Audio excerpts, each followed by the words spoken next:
You have 5 seconds to apologize to her." The words landed in the boardroom like a stone dropped into still water, sending a ripple of silence across 47 floors of glass and steel. No one moved. No one breathed.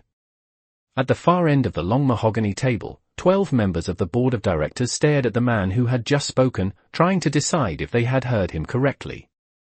Alexander Hale did not raise his voice. He didn't need to. At 38 years old, the CEO of Hale Dynamics had built a reputation for speaking softly and expecting the world to listen. Tall, composed, and immaculately dressed in a charcoal suit that probably cost more than most people's monthly rent, he stood at the head of the table with the calm stillness of someone completely certain of his authority. The digital wall clock above the presentation screen ticked quietly. 4 seconds had already passed. Around the table sat men and women who controlled billions of dollars in assets, people who negotiated international mergers before breakfast and reshaped markets before lunch, yet none of them seemed prepared for what had just happened. Because Alexander Hale was not looking at them. His eyes were fixed on a woman standing near the glass wall beside a yellow cleaning cart. Grace Walker had been trying to stay invisible. For 20 years she had worked in buildings like this one, moving through marble lobbies and silent hallways long after executives had gone home, polishing floors that reflected chandeliers brighter than anything she had ever owned.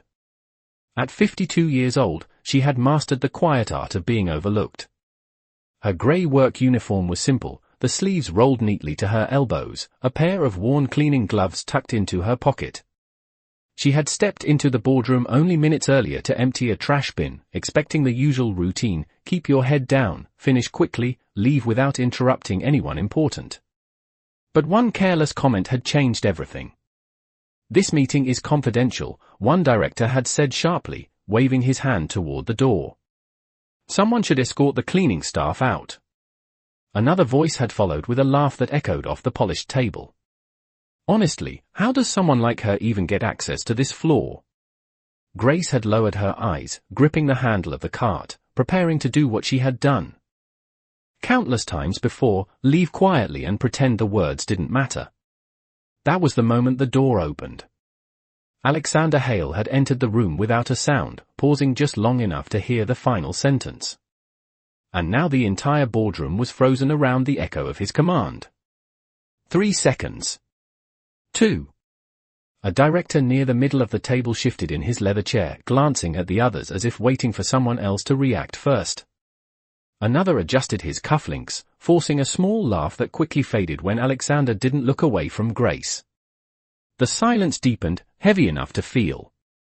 Grace herself looked confused, her hands resting lightly on the cart handle, as if she were unsure whether the words were even meant for her. Because men like Alexander Hale didn't usually notice people like Grace Walker. But tonight, in the quiet glow of the boardroom lights, the most powerful man in the company had done something no one expected. He had stopped the entire meeting for her. And the countdown had almost reached 0. The digital clock above the boardroom screen reached 0, but the silence continued, stretching across the polished mahogany table like a held breath no one dared release. No apology came. Several directors exchanged quick glances, the kind people share when they believe a situation will resolve itself if they simply wait long enough. One man near the center of the table cleared his throat and leaned back in his leather chair with the confidence of someone who had spent 3 decades negotiating corporate power. Richard Caldwell, chairman of the board, had built his reputation on decisive leadership and an unwavering belief that hierarchy kept the world orderly. To him the scene unfolding in the boardroom was absurd. A meeting worth billions of dollars had just been interrupted because a janitor had wandered into the wrong room. Caldwell folded his hands calmly on the table and spoke with a measured tone that suggested patience rather than defiance. He said that the board appreciated the concern, but the company could not allow operational meetings to be disrupted by maintenance staff, and that the woman should simply return later to finish her work. Several directors nodded in quiet agreement. Grace Walker lowered her gaze again, wishing the attention would disappear as quickly as it had arrived. Her entire life had taught her that moments like this never ended well for people in her position. The safest choice was always silence. She gently shifted the cleaning cart backward, intending to slip out of the room before the tension could grow worse. But before she could move more than a few inches, Alexander Hale lifted one hand slightly, a small motion that stopped her as effectively as a locked door. His expression remained calm, but something about the stillness in his eyes made the air in the room feel heavier. He stepped slowly around the end of the table, the soft sound of his polished shoes crossing the marble floor echoing faintly through the quiet room. Directors who normally commanded entire industries found themselves watching him the way people watch approaching weather, uncertain whether the storm would pass or arrive. Alexander did not look at them. He walked directly toward Grace Walker and the modest cleaning cart beside her. Up close, the contrast between their worlds was impossible to miss. His tailored suit carried the quiet elegance of wealth and authority, while her uniform showed the careful wear of someone who had spent years working before sunrise and after midnight. Grace looked up uncertainly, clearly uncomfortable with the attention of a room full of executives. She began to explain that she did not mean to interrupt and that she would leave immediately, but Alexander shook his head gently before she could finish. His voice remained even, almost thoughtful, as though he were speaking to himself as much as to the room. He said that he had always believed leadership revealed itself in the smallest moments, not during shareholder presentations or press interviews but in how people treated those who had nothing to offer them in return. Around the table, the directors shifted uneasily. The meaning behind his words was becoming impossible to ignore. Alexander finally turned toward them, resting one hand lightly against the edge of the long table. His calm gaze moved from face to face, measuring the room in a way that made several directors sit a little straighter in their chairs. Then, with quiet certainty, he spoke again, not raising his voice but allowing each word to settle clearly in the air. He said that the 5 seconds had already passed, and yet somehow the lesson had only just begun. The words lingered in the boardroom like the quiet echo of a bell that one could pretend they had not heard. Several directors shifted in their seats, suddenly aware that the atmosphere had changed in a way that quarterly reports and balance sheets could not explain. Richard Caldwell leaned forward slightly, his fingers still folded on the table as if he intended to steer the moment back toward normal business.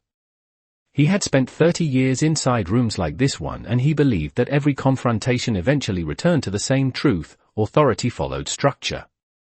Boards directed companies, executives executed plans, and maintenance staff stayed outside the conversation. He cleared his throat again and spoke with the patient tone of someone explaining something obvious. He said that while the chief executive officer was free to value courtesy, the board of directors had a responsibility to protect the efficiency of the company, and that lingering on a misunderstanding with a cleaning employee would only delay the agenda. A faint murmur of agreement circled the table.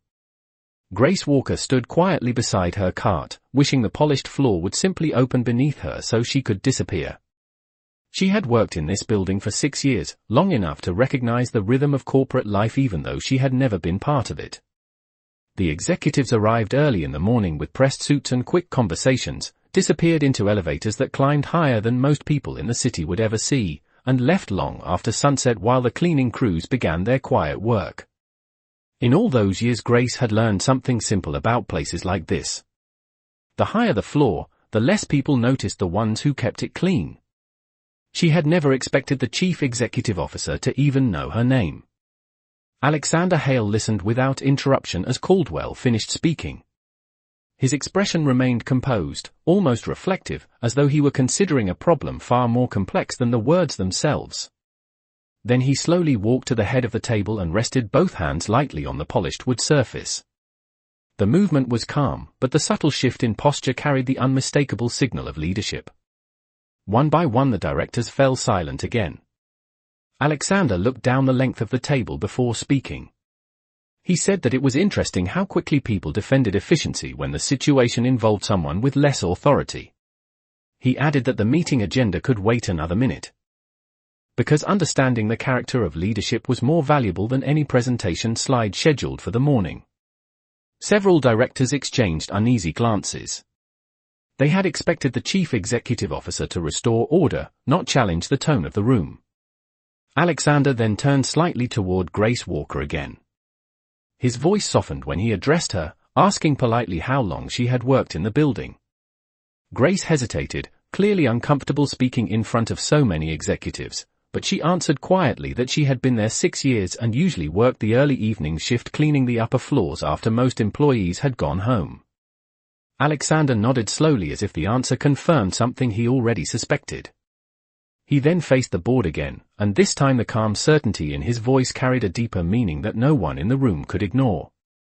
He said that the directors believed the moment was a misunderstanding, but the truth was that moments like this revealed exactly how a company truly operated. The polished table, the skyline visible through the glass walls, the authority of every title in the room suddenly felt smaller than the quiet dignity of the woman standing beside the cleaning cart. And for the first time that morning, several directors began to realize that the conversation had moved far beyond a simple interruption. The quiet weight of Alexander Hale's words settled across the boardroom like a slow approaching storm. For several seconds no one spoke, but the tension that filled the air was no longer the simple awkwardness of a disrupted meeting. It had become something sharper, something that made experienced executives suddenly uncertain about where they stood. Richard Caldwell was the first to move. He leaned back in his chair again, though the calm authority he normally carried now felt slightly forced. Caldwell had spent decades in corporate leadership and he was not accustomed to being challenged in his own boardroom.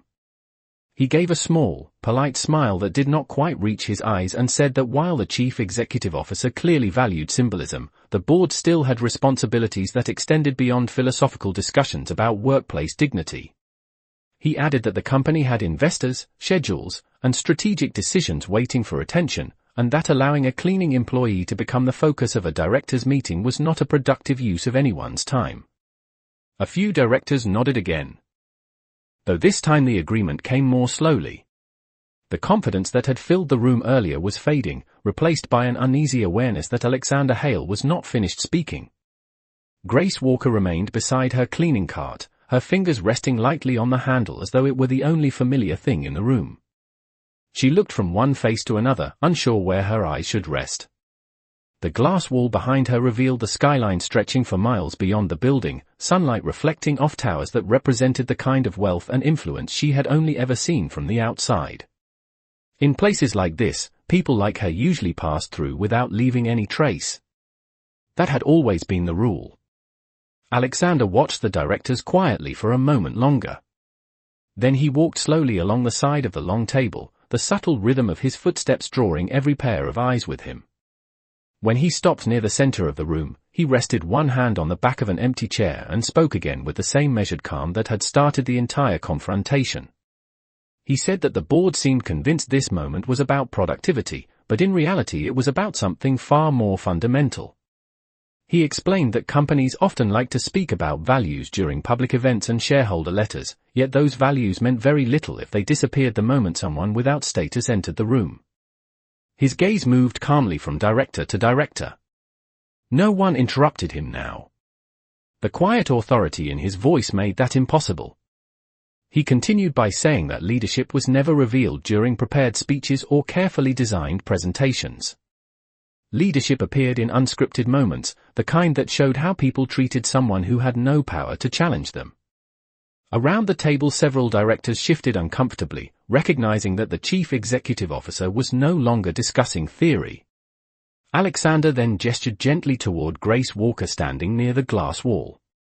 He said that everyone in the room had noticed the interruption when she walked in, but almost no one had noticed the tone used to send her away. He paused for a moment, allowing the memory of those earlier words to settle over the room again. Then he said something that caused the silence to deepen even further. He said that the directors believed they were protecting the efficiency of the company, but what they had actually revealed was how easily respect disappeared when a person's job title changed. And that, he explained quietly, was exactly why the moment mattered. The silence that followed Alexander Hale's last words felt heavier than any argument that could have filled the room. The directors sitting around the long mahogany table were people accustomed to influence, individuals whose decisions shaped entire markets, yet for the first time that morning many of them seemed unsure how to respond. Richard Caldwell remained composed on the surface, but the small tension in his jaw suggested that patience was slowly giving way to irritation. He had built his entire career on structure, on the belief that companies functioned best when every person remained firmly within their role. To him, the conversation unfolding in the boardroom was drifting dangerously close to something he considered unnecessary sentiment. Caldwell leaned forward once more, his voice controlled but noticeably firmer than before. He said that respect for employees was important, but there were practical realities to consider. Large organizations depended on clear boundaries, and while everyone deserved courtesy, the board of directors could not allow the operations of a multinational company to pause every time a personal principle was challenged. He added that the cleaning staff member had not been insulted personally, only redirected away from a confidential meeting that she was never meant to enter. Around the table a few directors nodded again, relieved to hear someone return the conversation to familiar corporate language. Grace Walker listened quietly, her shoulders slightly tense as she stood beside the cart that held the tools of her daily work. She had never imagined being discussed in a room like this, especially not in front of people whose decisions affected thousands of employees across the country. In truth, she wished the entire moment would simply end so that she could finish emptying the trash bin and continue down the hallway like any other evening. Alexander watched the exchange without interrupting. The calm expression on his face did not change, but there was a deeper focus in his eyes now, the look of someone who had been waiting for a particular line to be spoken. When Caldwell finished, Alexander slowly nodded as if acknowledging the point before responding. He said that structure was indeed necessary for any organization, but structure without character eventually collapsed under its own weight. His voice remained steady as he explained that the board seemed to believe the issue was about a janitor entering the wrong room, when in fact the real issue had been the way the room responded to her presence. Several directors shifted uncomfortably again. Alexander continued by saying that the language used earlier had revealed more about the culture inside the company than any quarterly report ever could. Titles, he explained, might determine responsibility, but they should never determine the basic level of dignity a person receives. He then looked directly at Richard Caldwell, not with anger but with a quiet certainty that carried more weight than raised voices ever could. He said that the board had spoken repeatedly about efficiency and productivity, yet the strongest organizations were not defined by how quickly meetings moved forward. They were defined by the standards their leaders refused to compromise. The room fell silent once more. Grace Walker remained near the glass wall, still unsure why the chief executive officer had chosen this moment to speak on her behalf. But for Alexander Hale the decision had already been made long before the meeting began, and the directors were only now beginning to realize that the conversation they thought was finished had actually just reached its most important point. The room remained silent after Alexander Hale finished speaking, but the silence had changed. It was no longer the awkward pause of a meeting interrupted by something unexpected. It had become the kind of quiet that appears when people begin to realize that the rules they believed controlled the room might not apply anymore. Richard Caldwell sat perfectly still for a moment, studying the chief executive officer with the careful attention of someone recalculating a familiar equation that had suddenly produced a different result. For years Caldwell had helped guide the company through acquisitions, international expansions, and economic downturns. He had seen ambitious executives come and go, but he had always believed the board ultimately defined the direction of the company. Yet the calm certainty in Alexander Hale's voice suggested something deeper than a simple disagreement about etiquette. Caldwell finally spoke again, but the tone he used was more cautious now. He said that no one in the room intended to disrespect the woman, and that perhaps the situation had simply been misunderstood. He added that the board was prepared to move forward with the meeting and that the cleaning employee would be allowed to complete her work afterward without further interruption. Several directors nodded quietly, relieved to hear a suggestion that might return the morning to its familiar rhythm. Grace Walker listened without speaking. Her hands remained folded around the handle of the cleaning cart, and she kept her gaze lowered toward the polished marble floor. She had lived long enough to recognize when powerful people were trying to end an uncomfortable conversation. Usually those moments passed quickly, leaving nothing behind but a memory that no one would ever mention again. But Alexander Hale did not appear interested in allowing the moment to fade. He watched the directors for a long second before speaking again, and when he did his voice carried the same calm clarity that had filled the room from the beginning. He said that moving forward without acknowledging what had happened would only prove the point he had already made. Respect, he explained, was not something that could be postponed until after the agenda was finished. It was something that either existed in a company culture or did not. The directors around the table shifted again, but this time none of them interrupted. Alexander then turned slightly toward Grace Walker and asked her another simple question. He asked whether she had ever met him before. The question surprised everyone in the room, including Grace herself. She looked up slowly, clearly unsure how to answer. After a moment she shook her head gently and said that she did not believe so. She explained that she usually worked in the evenings when most executives had already left the building. Alexander nodded thoughtfully as though the answer matched exactly what he expected to hear. Then he turned back toward the board of directors, his expression calm but unmistakably firm. He said that the directors believed this was only about courtesy, but in reality the moment represented something far more important. It represented the kind of leadership the company would carry into the future. For a few seconds the skyline beyond the glass wall glowed in the late morning sunlight, reflecting across the long table where billions of dollars in decisions were normally made. Yet the most important decision in the room now had nothing to do with profits or expansion plans. It had everything to do with whether the people seated around the table were willing to recognize the dignity of the woman standing quietly beside the cleaning cart, and Alexander Hale was determined that the answer would be unmistakably clear. The boardroom remained locked in a quiet tension that felt almost physical, as though the air itself had thickened. No one spoke for several seconds after Alexander Hale finished his last sentence. The directors seated around the long mahogany table understood that something unusual was unfolding, but none of them seemed certain how far the chief executive officer intended to take the moment.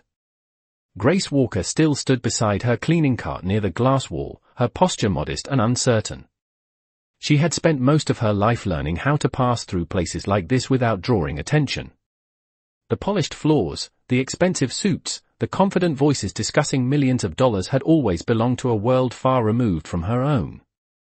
She had never expected to become the center of it. Richard Caldwell finally exhaled slowly and adjusted the cuff of his tailored jacket. His expression remained composed, but there was a faint edge of impatience behind his calm voice when he spoke again. He said that the board had already clarified that no disrespect had been intended, and that prolonging the conversation risked turning a minor misunderstanding into an unnecessary spectacle. He added that everyone in the room respected the people who kept the building running smoothly, but the board also had obligations that required them to return to the scheduled agenda. The tone of his words suggested that he believed the discussion had reached its natural conclusion. Several directors shifted slightly in agreement, eager to see the meeting resume its normal structure. Grace lowered her eyes again, feeling the familiar instinct to step quietly out of the room before the tension grew any heavier. But once again Alexander Hale did not move aside. Instead he slowly walked toward the center of the boardroom table, his presence calm but unmistakably firm. When he spoke, his voice remained measured, yet every word carried the quiet authority that had built the company from a small technology startup into a multinational enterprise. He said that it was interesting how quickly people tried to close a conversation the moment it became uncomfortable. He explained that moments of discomfort were often the exact moments when leaders learned the most about themselves. The directors listened without interrupting. Alexander then rested one hand lightly on the back of a chair and continued speaking with the same thoughtful tone. He said that earlier someone in the room had asked how a person like Grace Walker gained access to the floor where the board meeting was taking place. He repeated the sentence slowly, allowing the memory of those words to settle across the room again. Several directors avoided meeting his eyes. Alexander explained that the answer to that question was actually very simple. Grace Walker had access to the floor because every evening she helped maintain the environment that allowed the executives of Hale Dynamics to work in comfort. She cleaned the offices, emptied the bins, and prepared the building so that each morning the people in the room could return to spotless hallways and polished conference tables without ever thinking about how that work was done. He paused for a moment before finishing the thought. He said that people often overlooked the individuals who performed quiet responsibilities because those responsibilities happened after the spotlight had moved elsewhere. But leadership, he reminded them, was not measured by how leaders treated those who shared their status. Leadership was measured by how they treated the people whose contributions remained invisible. And as the sunlight reflected across the glass walls of the boardroom, the directors began to realize that Alexander Hale was not simply defending a janitor. He was drawing a line that would define exactly what kind of company they were about to become. The quiet that followed Alexander Hale's final sentence settled across the boardroom with a weight that no presentation slide could break. For several long seconds the only sound in the room came from the distant hum of the city far below the 47th floor. The skyline outside the glass wall shimmered in the late morning light, reflecting off towers of steel and glass that represented the same world of power and ambition gathered around the table. Yet inside the room the atmosphere had shifted in a way none of the directors could ignore. Richard Caldwell slowly leaned back in his chair, studying Alexander with a careful expression that mixed irritation with curiosity. For most of his career Caldwell had believed he understood the dynamics of power inside corporate leadership. Boards controlled strategy, executives executed it, and employees followed instructions. The structure had always been clear. But the calm determination in Alexander's voice suggested a different kind of authority, one that did not rely on titles alone. Caldwell folded his hands again and spoke with a quieter tone than before. He said that the chief executive officer had made his point about respect very clear and that no one in the room disagreed with the principle. However, he added that the board still needed to complete the scheduled meeting, and that extending the discussion further would not benefit anyone involved. Several directors shifted slightly, hoping that the conversation would finally move forward. Grace Walker remained beside her cleaning cart, still uncertain whether she should stay or quietly leave. The attention of the entire room felt overwhelming to someone who had spent years working unnoticed in hallways long after executives had gone home. She glanced briefly toward the door as if measuring the distance to freedom from the situation. Alexander noticed the movement immediately. Without raising his voice he said gently that she did not need to leave. His words were calm but carried a certainty that made it clear the moment was not finished yet. He then turned back toward the board of directors and rested one hand lightly on the polished surface of the long table. The reflection of the overhead lights shimmered across the wood as he spoke again. He said that the directors believed this moment was about defending courtesy, but the truth was that something much deeper had been revealed in the room. When Grace Walker had entered the boardroom, several people had instantly evaluated her value based only on her uniform and the cart she was pushing. That judgment had been quick and effortless, the kind that happened before anyone stopped to think. Alexander allowed the words to settle before continuing. He explained that organizations often talked about innovation, leadership, and culture, but the real culture of a company was revealed in quiet moments exactly like this one. It appeared when someone without status entered a room full of authority. The question was never whether that person belonged to the meeting. The real question was how the people with power chose to respond. Around the table the directors listened carefully now. The earlier impatience had faded into something closer to reflection. Alexander looked from one face to another, his expression steady and thoughtful. Then he spoke a sentence that made the tension in the room deepen once again. He said that the board believed this was only about a janitor standing in the wrong place, but the truth was that Grace Walker had been standing in the right place at the exact moment the company needed to decide what kind of leadership it truly believed in. For a moment after Alexander Hale finished speaking, the room seemed suspended between two realities. One was the familiar world the directors understood, where meetings followed agendas and hierarchy determined whose voice carried weight. The other was the quiet realization forming slowly around the table that the chief executive officer was not discussing theory anymore. He was challenging the way the people in the room saw the very structure they believed controlled the company. Grace Walker remained beside the cleaning cart, her hands resting gently on the handle as though it grounded her in a place that suddenly felt unfamiliar. She had never imagined standing in a room filled with executives whose decisions shaped markets and employment across the country. Yet the attention of the room had settled on her with a seriousness that made even the skyline outside the glass walls feel distant. Richard Caldwell studied Alexander carefully, his expression now more analytical than defensive. He had spent too many years navigating complex negotiations to miss the shift in the room. The chief executive officer was not merely defending an employee. He was defining a principle, and the directors were being asked to decide whether they stood with it or quietly stepped around it. Caldwell finally spoke again, but his tone carried far less certainty than before. He said that no one in the room intended to deny the importance of dignity, but the board believed the conversation had been stretched far beyond the moment that created it. According to him, the company had policies about workplace respect, and those policies were already clear. Several directors nodded cautiously, though their expression suggested they were listening just as closely to Alexander as they were to the chairman. Alexander remained calm as he heard the response. Then he slowly walked toward the glass wall where Grace stood, pausing beside the cleaning cart as if examining it for the first time. The cart held simple tools, a spray bottle, folded cloths, a small container of cleaning solution, and the quiet evidence of work that happened. Long after meetings like this one ended, Alexander rested his hand lightly on the edge of the cart and spoke in the same thoughtful tone that had carried through the entire conversation. He said that policies were easy to write because they lived on paper where they could always appear perfect. But culture, he explained, was not defined by documents. Culture revealed itself through everyday choices that people made without thinking. Earlier that morning the board had made one of those choices in a single careless sentence. Alexander allowed a brief pause before continuing. He said that the directors had asked how someone like Grace Walker gained access to this floor, but the more important question was why it felt unusual for them to see her there. Every evening she worked quietly through the building preparing offices and meeting rooms so that executives could begin their day in an environment that appeared effortlessly clean. Yet the people who benefited from that work rarely paused to consider the person behind it. The directors around the table listened without interrupting now.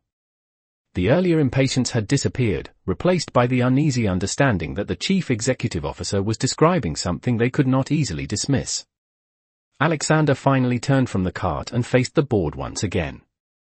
His expression remained composed, but his voice carried a clarity that left no room for misunderstanding. He said that the directors believed the moment was about a janitor who had entered the wrong room, but in reality it was about whether the leadership of the company truly meant the values it often spoke about.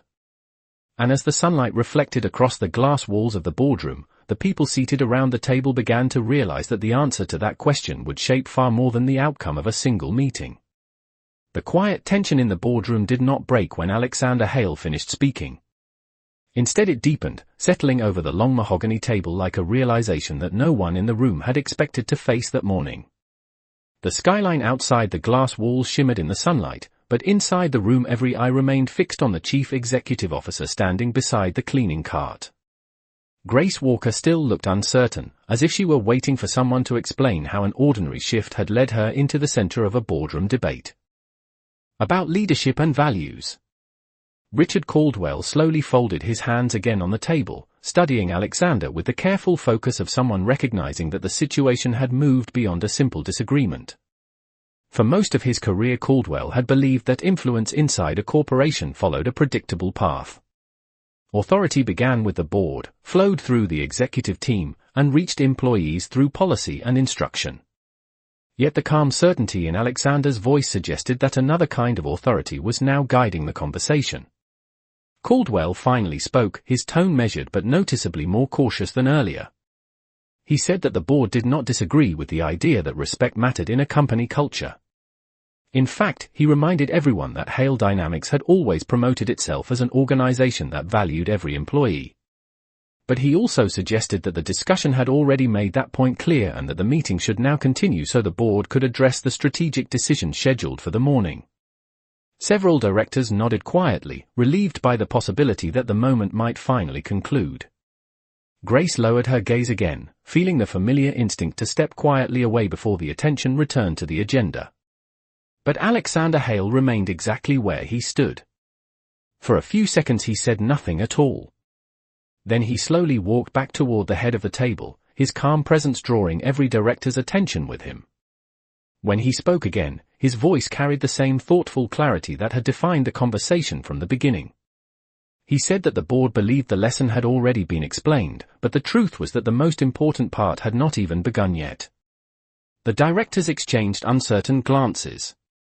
Alexander continued by saying that earlier someone in the room had asked how a person like Grace Walker gained access to the executive floor. He repeated the question again, slowly, letting the words settle into the quiet space of the boardroom. Then he answered it himself. Grace Walker had access because she worked there. She had been part of the building's daily rhythm for years, quietly preparing offices, conference rooms, and hallways so that each morning the leadership of the company could arrive to an environment that appeared effortless and polished. Yet the people who benefited from that work rarely paused to consider the person responsible for it. Alexander looked directly at the directors seated around the table. His expression remained calm, but his voice carried a quiet firmness that made the message impossible to ignore. He said that the board had spent the last 20 minutes explaining why the moment should end, but leadership was not defined by how quickly uncomfortable moments disappeared. Leadership was defined by the choices made when those moments demanded honesty. And as the sunlight reflected across the polished surface of the table, the people seated in the room began to realize that Alexander Hale was not asking them to agree with him. He was asking them to decide whether the values they often discussed in reports and speeches were truly strong enough to guide their actions when no script existed to follow. The boardroom remained still after Alexander Hale finished speaking, as if the room itself understood that the moment had reached a turning point. No one rushed to fill the silence. The directors seated around the long table had spent years debating billion-dollar decisions, yet now they seemed to realize that the subject in front of them was not a financial strategy or a market forecast. It was something simpler and far more personal. Grace Walker stood quietly beside her cart, still unsure where she belonged in the unfolding conversation. Her instinct told her that she should step away before the attention became even more uncomfortable, but the calm steadiness in Alexander's presence kept her in place. For a moment he said nothing at all. Then he slowly moved to the head of the table again and rested his hands lightly on the polished wood. The reflection of the city skyline shimmered across the surface as he looked at the directors one by one. His expression remained composed, but the room could sense that the next words mattered more than anything said so far. Alexander spoke calmly and said that the board had spent the entire morning discussing why the moment should end, yet no one had addressed the simple action that could resolve it. The directors listened carefully. Some leaned slightly forward in their chairs without realizing it. Alexander continued by saying that respect was not a complicated policy and it did not require a committee discussion. Respect was a choice, often expressed through the smallest gesture. When someone had been spoken to with dismissiveness, the correction required only one thing: a sincere acknowledgement that the moment should have been handled differently. Richard Caldwell looked toward the others seated around the table, and for the first time since the meeting began he seemed unsure whether he should speak next. The authority he had carried earlier in the conversation had softened into something more reflective. Alexander allowed a brief pause before finishing the thought. He said that the board had been explaining structure and productivity for nearly half an hour, but the solution had been clear from the beginning. Grace Walker did not need a speech about company culture. She needed the simple respect that any person deserved the moment she entered the room. The words settled quietly across the boardroom. For several seconds no one moved. Then one of the directors near the center of the table slowly pushed his chair back and stood up. He looked toward Grace Walker with a thoughtful expression and said that he believed the chief executive officer was right. The director admitted that the tone used earlier had been careless and that it did not reflect the standard the company claimed to represent.